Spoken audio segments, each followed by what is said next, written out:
بسم اللہ الرحمن الرحیم۔ صرف 5 منٹ کا مدرسہ قرآن و حدیث کی روشنی میں 251واں دن 11 رمضان المبارک۔ نمبر 1، اسلامی تاریخ۔ حضور صلی اللہ علیہ وسلم کی ولادت، خاندان اور پرورش۔ رسول اللہ صلی اللہ علیہ وسلم کی پیدائش عرب کے مشہور اور عزت دار خاندان قریش میں ماہ ربیع الاول پیر کے دن مکہ میں ہوئی۔ آپ کے والد کا نام عبداللہ تھا، جن کا انتقال آپ صلی اللہ علیہ وسلم کی پیدائش سے پہلے ہی ہو گیا تھا۔ دادا عبد المطلب نے اس در یتیم کا نام محمد رکھا۔ حضور صلی اللہ علیہ وسلم کی والدہ حضرت آمنہ قبیلہ بنو زہرہ کے سردار کی بیٹی تھی، جو عزت و شرافت میں قریش کی تمام خواتین میں باعزت سمجھی جاتی تھی۔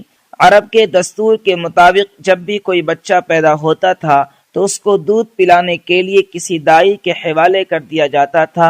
اسی طرح آپ صلی اللہ علیہ وسلم کی پرورش بھی قبیلہ بنو سعد میں حضرت حلیمہ سعدیہ کے یہاں تقریباً 4 سال ہوئی۔ اس کے بعد والدہ محترمہ کے پاس مکہ واپس آ گئے۔ صرف 2 سال ہی والدہ کے سائے میں رہ پائے کہ ان کا بھی انتقال ہو گیا۔ چنانچہ آپ کی پرورش کی ذمہ داری دادا عبد المطلب نے سنبھالی۔ 2 سال ہی گزرے کہ ان کا بھی سایہ سر سے اٹھ گیا۔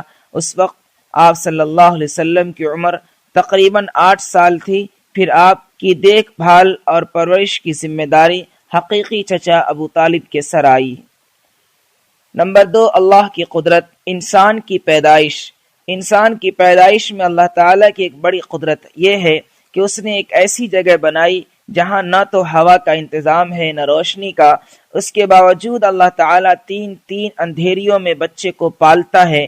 اس کی آنکھوں کو بناتا ہے، اس کے کانوں کو بناتا ہے، کانوں کے پردوں کو بناتا ہے، اس کے ننھے ہاتھوں کو بناتا ہے، ہاتھوں کی لکیروں کو بناتا ہے، ناخنوں کو بناتا ہے، غرض کے ہر چیز کو بناتا ہے، اور پھر اسی اندھیرے میں اس کی شکل و صورت بھی بناتا ہے۔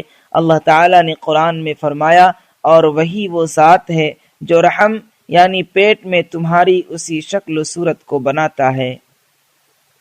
نمبر 3، ایک فرض کے بارے میں، بیماری یا سفر کی حالت کے روزے۔ قرآن میں اللہ تعالیٰ فرماتا ہے، جو شخص بیمار ہو یا سفر میں ہو تو دوسرے دنوں میں شمار کر کے اس میں روزہ رکھنا واجب ہے۔ فائدہ، رمضان میں اگر کوئی شخص بیمار ہو جائے اور روزہ رکھنے کی طاقت نہ ہو یا سفر میں ہو اور روزہ نہ رکھا ہو تو بعد میں اس کی قضا واجب ہے۔ نمبر 4، ایک سنت کے بارے میں، وتر میں کون سی سورت پڑھنا مسنون ہے۔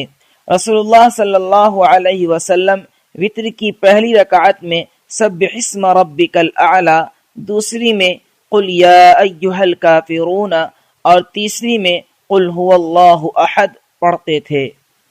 نمبر 5، ایک اہم عمل کی فضیلت، یتیم کی کفالت پر جنت۔ رسول اللہ صلی اللہ علیہ وسلم نے فرمایا، جو کسی مسلمان یتیم بچے کے کھانے پینے کا خرچ برداشت کرے گا تو اللہ تعالیٰ اسے جنت میں یقیناً داخل کریں گے، سوائے اس کے کہ اس نے کوئی ایسا گناہ کیا ہو جس پر مغفرت نہ کی جائے۔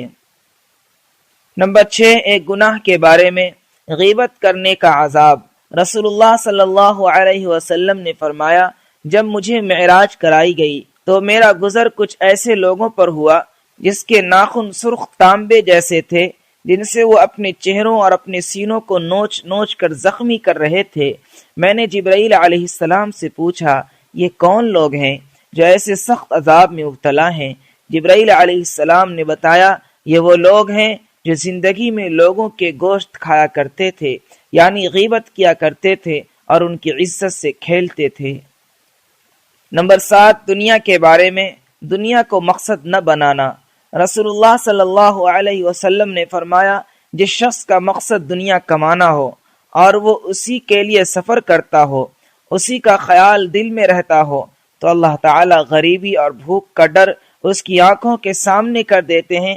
ہر وقت اس سے ڈرتا ہے کہ آمدنی تو بہت کم ہے، کیا ہوگا، کیسے گزارا ہوگا، اور اس کے اوقات کو اسی فکر میں پریشان کر دیتے ہیں، اور اسے ملتا اتنا ہی ہے جتنا مقدر ہوتا ہے۔ نمبر 8، آخرت کے بارے میں، قیامت کا ہولناک منظر۔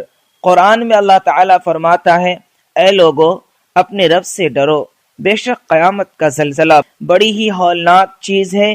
جس روز تم اس زلزلہ کو دیکھو گے تو یہ حال ہوگا کہ ہر دودھ پلانے والی عورت اپنے دودھ پیتے بچے کو بھول جائے گی، اور تمام حمل والی عورتیں اپنا حمل گرا دیں گی، اور تم لوگوں کو نشہ کی سی حالت میں دیکھو گے، حالانکہ وہ نشے کی حالت میں نہ ہوں گے، لیکن اللہ تعالیٰ کا عذاب بڑا ہی سخت ہے۔